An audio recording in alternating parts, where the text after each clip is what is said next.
कई बार पुलिस जब छापेमारी कर रही होती है या फिर खोजबीन कर रही होती है तो उसको ऐसी वस्तुएं भी मिल जाती है जिनके बारे में वह जान खुद हैरान जाती है आखिर हुआ क्या, और फिर ऐसी वारदात का खुलासा होता है दोस्तों, दिल दहल जाए।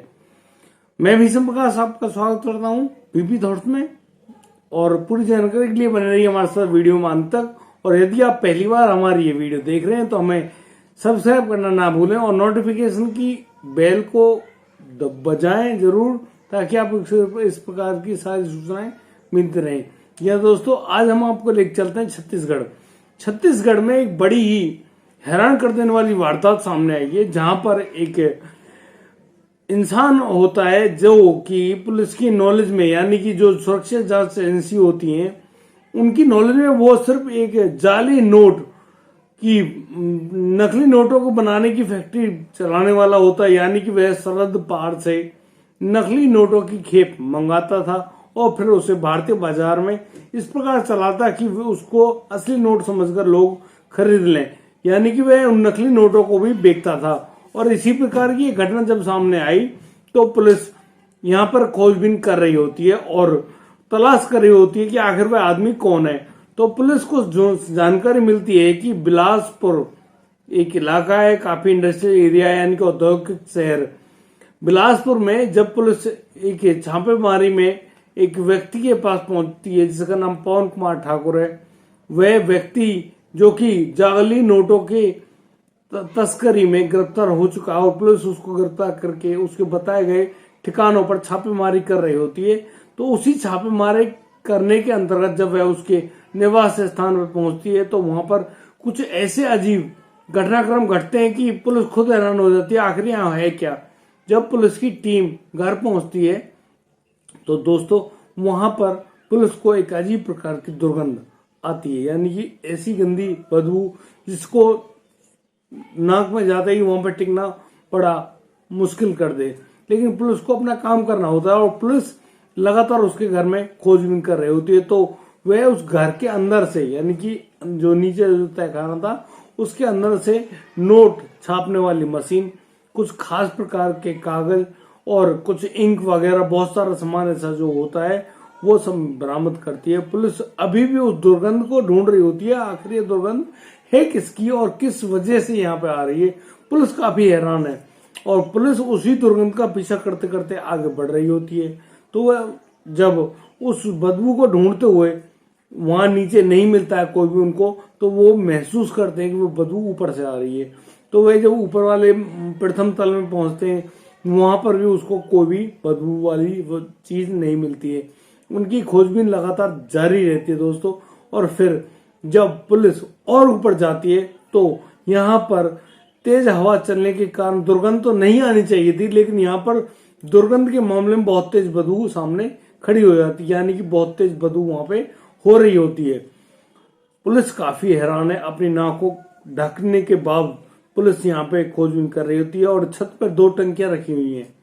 जैसे ही पुलिस टंकियों के पास जाती, पुलिस को बहुत बहुत तेज और बहुत गंदी बदबू का सामना करना पड़ता, लेकिन पुलिस अपना काम तो पूरा करती है, वह कभी पीछे नहीं हटती है। दोस्तों, यहाँ पर पुलिस को लगता है कि यहाँ कुछ अजीब तरह की बात है, तो अब क्यों ना उसको ढूंढा जाए। दोस्तों, जब पुलिस आगे ढूंढती है तो पुलिस को कुछ टंकी के अंदर पानी नहीं होता है और प्लास्टिक की थैली, यानी कि 3-4 थैलियां पड़ी हुई मिलती है जो कि डक्ट टेप से बंधी हुई होती है, यानी कि प्लास्टिक पॉलिथीन होती है और वे डक्ट टेप से ऐसे लपेट रखी जैसे कोई कुरियर का सामान आया हो, और वह कुरियर के सामान वाली ही पन्नी होती है, यानी कि प्लास्टिक की पॉलिथीन होती है। दोस्तों, उसी के अंतर्गत जब पुलिस उनको निकालने की कोशिश करती है तो उस टंकी से निकाला जाता है। 1 थैली निकलती है, फिर 2 थैली निकलती है और फिर 3 थैलियां वहां से बरामद होती है। और बदबू का तो कहना ही क्या। दोस्तों, इसी बदबू के अंतर्गत जब पुलिस देखती है गौर करके तो उन थैलियों में, यानी कि पॉलिथीन में, मानव अंग होते हैं। दोस्तों, यहाँ पर पुलिस के खुद के होश उड़ जाते हैं और पुलिस काफी हैरान रह जाती है, आखिर ये हुआ तो हुआ क्या। बड़ी ही परेशान कर देने वाली घटना सामने है। दोस्तों, पुलिस खुद हैरान है कि आखिर ये है क्या। पुलिस उन सबके टुकड़ों को और सभी सामान को जब्त करके एफएसएल की टीम को बुलाकर उनके जो बरामद हुए अंग हैं उनकी जांच कराने के लिए भेज देते हैं एफएसएल, और पुलिस सीधी पहुंचती है थाने में बंद है पवन सिंह ठाकुर से अब पुलिस अब और कड़े पूछताछ में कहती है कि आखिर यह लाश किसकी है, यह कौन है, क्या है, इसके बारे में जरूर बताएं। दोस्तों, पुलिस की कड़ी पूछताछ में पवन सिंह ठाकुर टूट जाता है और वह कुछ ऐसे अजीबोगरीब खुलासे सामने लाता है कि दोस्तों अगर उसके बारे में विचार भी कोई करे ना तो उसके पैर कांप जाएं। दोस्तों, वह बताता है कि वह जो लाश किसी और की नहीं, उसकी अपनी पत्नी सती साहू की है। यानी कि सती साहू नाम की एक युवती होती है जिससे वह बहुत ज्यादा प्यार करता था और उसी प्यार को साथ जीने और मरने की कस्में खाकर आपस में शादी कर लेते हैं और आपस में शादी करने के बाद बड़ी खुशी रह रहे होते हैं। उनके 2 बच्चे भी पैदा होते हैं और उनके साथ बड़ी आसानी से मजे से वो अपनी जिंदगी गुजार रहे होते हैं। दोस्तों, करीब उनकी शादी को 6 साल हो गए और 2 बच्चों के माता पिता वे बन गए थे। लेकिन यहाँ पर जो पवन सिंह ठाकुर है उसको ऐसा प्रतीत होता है कि उसकी जो लवर मीन्स पत्नी है सती साहू के किसी और व्यक्ति से अवैध संबंध बन गए हैं। अब वह उसको तवज्जो नहीं देती हैं और अब उनकी मैरिज में लव का कोई अता पता नहीं है। आए रोज झगड़े होते हैं और वे झगड़े मारपीट तक पहुंच जाते हैं, यानी कि उनकी जबानी नहीं मारपीट तक पहुंच जाता है। और यहाँ पर खासा परेशान होता है पवन सिंह ठाकुर अपनी पत्नी सती साहू से। सती साहू बेहद ही खूबसूरत युवती होती हैं और बड़े ही प्यार से रह रही होती हैं। सती साहू से वह 1000 तरह की कस्में खाकर अपने आप को सही होने की लाख कोशिश मानने के लिए बहुत कोशिशें करती है। लेकिन यहाँ पवन सिंह के दिमाग में कुछ और ही चल रहा होता है और वह यह सोच रहा होता है कि वह अब अपनी पत्नी से बदला जरूर लेगा। और दोस्तों, इसी के अंतर्गत फिर वह एक ऐसी घटना को अंजाम देता है कि हैरान कर देगी आपको।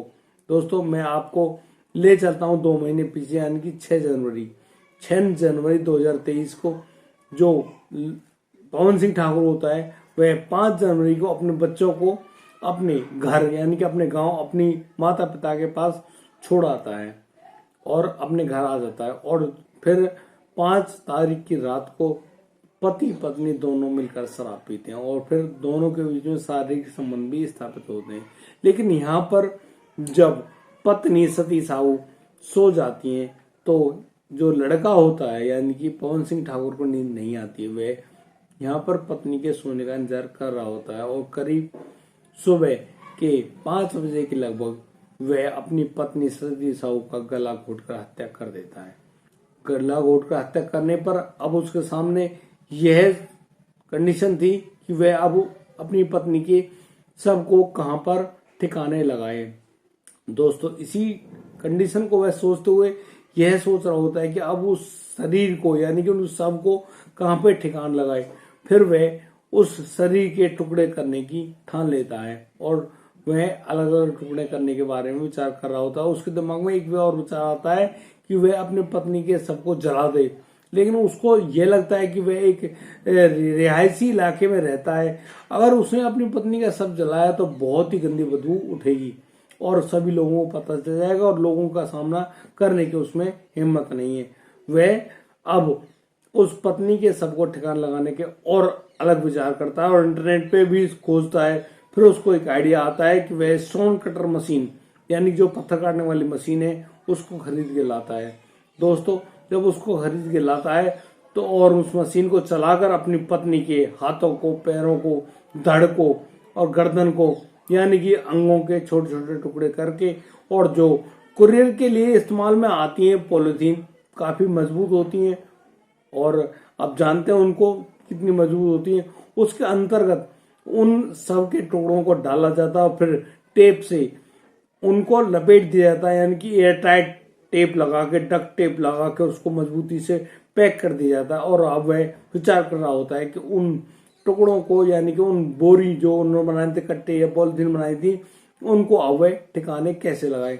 वह परेशान होता है, उसको कोई युक्ति नहीं सूझती है तो वह उस अपनी पत्नी के सब के टुकड़ों को ले जाकर ऊपर टंकी में डाल देता है और टंकी को ऊपर से ढंग से पैक कर देता है। लेकिन दोस्तों, सातिर जो अपराधी होता है वो कितने ही विचार कर ले कि वह खुद को बचा ले, लेकिन यहाँ पर कुछ कृपाई ऐसी होती है प्रभु की कि लोगों को उनके बारे में पता चल ही जाता है।